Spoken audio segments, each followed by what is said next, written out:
Para muchos mexicanos el término porfiriato es sinónimo de dictadura y represión, pero también es cierto que durante este periodo de la historia, el desarrollo económico, marítimo y cultural del país tiene un avance muy importante. Porfirio Díaz gobierna México entre el 28 de noviembre de 1876 y el 25 de mayo de 1911, años en los que también la industria y el comercio crecen de manera exponencial. Sobre todo, es en 1890 cuando México tiene un impulso en la actividad económica que lo lanza completamente al ámbito internacional. Entonces, la agricultura se orienta a la exportación y producción de henequén, café, cacao, hule y chicle. Las condiciones para la llegada del capital extranjero se dan por facilidades y concesiones otorgadas a empresarios de Estados Unidos, Francia, Inglaterra y Alemania. Los sueldos son bajos, pero esto a su vez evita la llegada de inmigrantes y se favorece el empleo de mano de obra nacional con alta rentabilidad. Y bueno, pues al mismo tiempo se lleva a cabo la construcción y expansión de la red de ferrocarriles concedida a las compañías extranjeras y al desarrollo de la minería de plata. Con todo esto, se impulsa el sistema económico capitalista, motivo por el cual, y motivo principal, de que tantas empresas internacionales lleguen a México para beneficiarse de la mano de obra barata y donde también existe una gran variedad de recursos naturales, agrícolas, mineros y petróleo, por supuesto, petrolíferos. Es el mejor momento, digamos, de México en ese sentido. La consolidación de la industria eléctrica inicia con el primer sistema de alumbrado en San Luis Potosí, estamos hablando 1877. En Sinaloa se construye la primera planta de energía. En la Ciudad de México y Guadalajara se instala el alumbrado público en 1883. Total, estos acontecimientos dan pauta a la etapa de industrialización nacional, donde el comercio se orienta fundamentalmente a satisfacer la demanda de productos mineros y agropecuarios en el mercado internacional, además de vender al mundo, pues claro, metales como plata, oro, cobre y plomo. Es decir, en todos los ámbitos estamos bien ricos y tenemos de todo, en esos tiempos. Además, crece el comercio de fibras derivadas del henequén, materias primas como el caucho, pieles, maderas finas, maderas para construcción, alimentos como garbanzo, chile, café, frijol, vainilla, azúcar, están en su apogeo. A principios de 1895, las inversiones son mayormente de capital privado extranjero y capital privado mexicano. Entre los rubros con mayor auge está la industria papelera, la textil, la del calzado, la cigarrera, la de loza, la de vidrio, los productos químicos, cementeras, siderurgia. En todo hay auge. Con el inicio de la Revolución Mexicana y el fin del porfiriato del país, resulta que México sufre un estancamiento en materia industrial, sobre todo porque la mayoría de las políticas públicas se orientan al campo y la distribución de tierras con fines agrarios. Ahí empieza la bronca. Las compañías y empresarios privados no dejan de trabajar, de mantener la industria, pero esto lleva eventualmente a la necesidad de organizar pues a todos los sectores comerciales, y en 1918 se realiza el primer Congreso Nacional de Industriales, convocado por el Centro Industrial Mexicano de Puebla y auspiciado por la Secretaría de Industria y Comercio de aquel tiempo.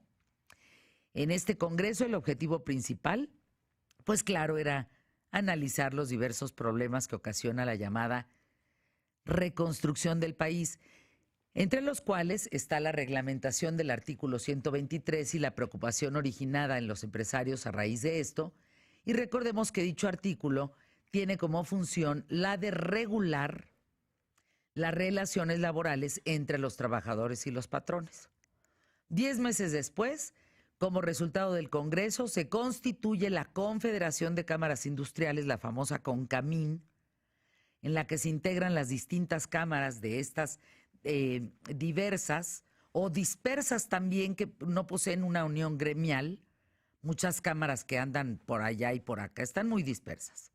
Y entonces, unirlas en un solo gremio constituye que se les impulse a mejorar sus condiciones. Nacimiento de la CONCAMIN, importantísimo, con varios objetivos. Coordinar las actividades de los empresarios de la industria, representar ante el Estado los intereses generales de esta, fomentar su desarrollo, ser órgano de consulta del Estado, también, ¿por qué no?, ejercer el derecho de petición, solicitar cuando proceda la expedición, modificación o derogación de leyes o disposiciones administrativas con objeto de fomentar y proteger el desarrollo de la industria nacional. Otra de las cosas que hace la CONCAMIN es actuar como árbitro en los conflictos que surgen entre los afiliados y desempeñar la sindicatura en las quiebras industriales inscritos en alguno de sus cámaras, a solicitud de estas.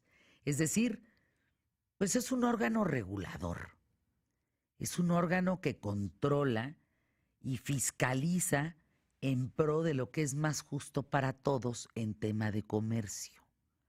Fíjense cómo del porfiriato, de un auge impresionante, pasamos de repente a las vacas flacas, pero aún así los gremios tenían que estar organizados.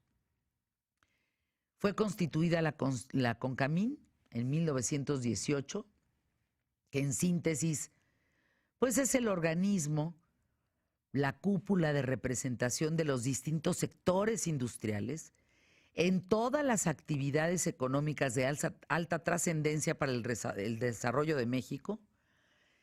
Estás hablando que le integran 46 cámaras nacionales, 14 cámaras regionales, 3 cámaras genéricas y 46 asociaciones de los distintos sectores productivos existentes en México. Por ejemplo, si llega a ocurrir un conflicto entre los industriales, algo fuerte que desestabilice a México, la CONCAMIN es la fuerza política que promueve y defiende los intereses legítimos de las partes y que va a dictaminar a favor de quien tenga la razón y no cometa una injusticia. Qué importante es esto en medio de la competencia, del crecimiento, del desarrollo económico de un país. Imagínate que no tuvieras un referee, por decirlo en palabras más sencillas. Por esto, se le reconoce como un organismo de representación empresarial efectivo, avalado por su liderazgo, con capacidad plena para desarrollar a través de sus comisiones de trabajo proyectos e iniciativas que contribuyen a lograr el desarrollo sostenido de la industria mexicana. La CONCAMIN acata lo establecido por la ley de las cámaras empresariales. No vayan a decir que, ay, sí se sacó de la manga. No, hay una ley de cámaras empresariales y sus confederaciones que son como un órgano de consulta y colaboración del Estado. Por eso mantiene una relación estrecha, armónica y propositiva con los 3 niveles de gobierno y con los poderes de la nación. Así que en un país como México, donde la industria mueve gran parte de la economía, pues a nivel nacional como internacional contar con instituciones como esta, pues es imprescindible. No solo para la lucha de los derechos empresariales y comerciales, sino para mantenerlos al día de la situación de México. La CONCAMIN es justamente el organismo que nos dice cuándo hay una recesión, como informó apenas la semana pasada por el crecimiento de productos chinos en nuestro país, que desplazan lo hecho en México, una bronca, y las políticas comerciales del presidente de Estados Unidos. Entonces ellos nos dan el pitazo, agua, recesión. ¿Cuántos de los que me escuchan esta mañana sabían de la existencia de la CONCAMIN y para qué sirve? ¿Tú sabías de la CONCAMIN? ¿Tú? ¿Tú? No. ¿Tú? ¿Tú no? ¿Tú? De 4, 2 y 2.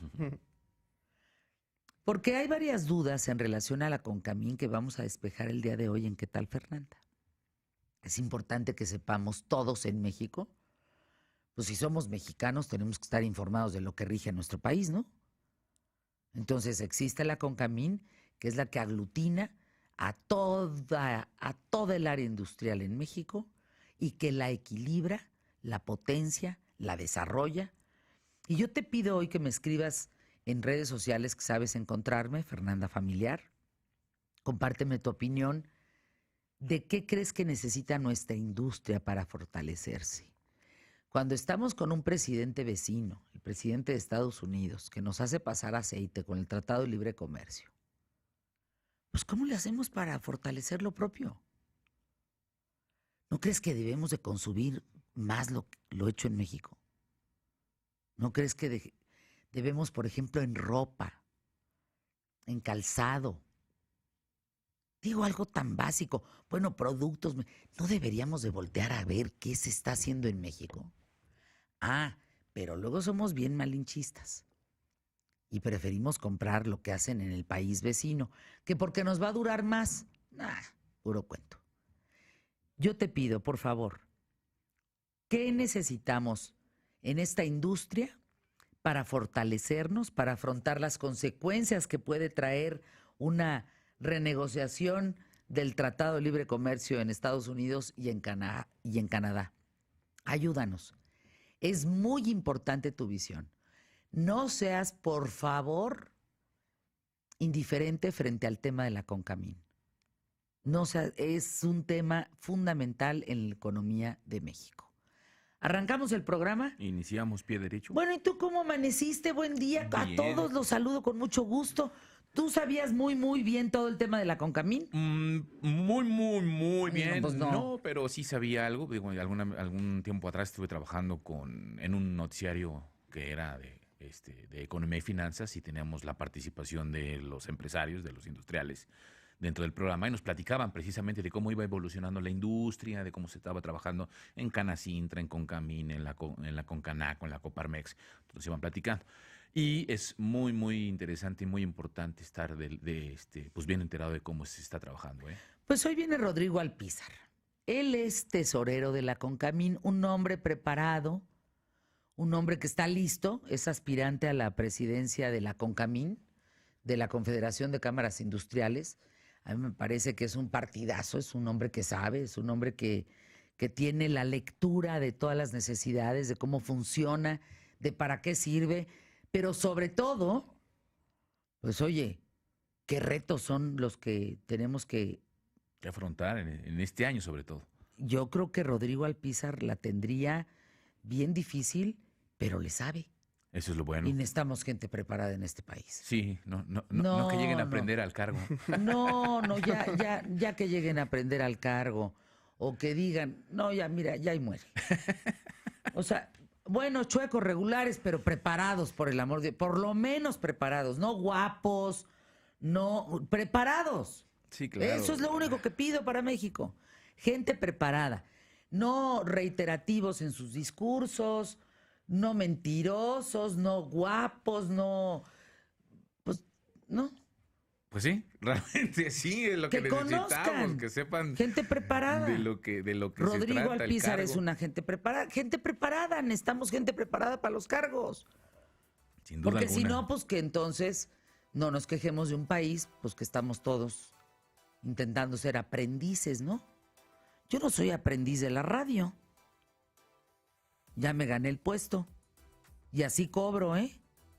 Entonces, pues si voy a ser aprendiz de una secretaría, hijo, pues mejor que me guarden mi sueldo hasta que sepa, ¿no? Pues te digo. Sí, claro. En todos lados se cuecen habas. Arrancamos el programa a pie derecho.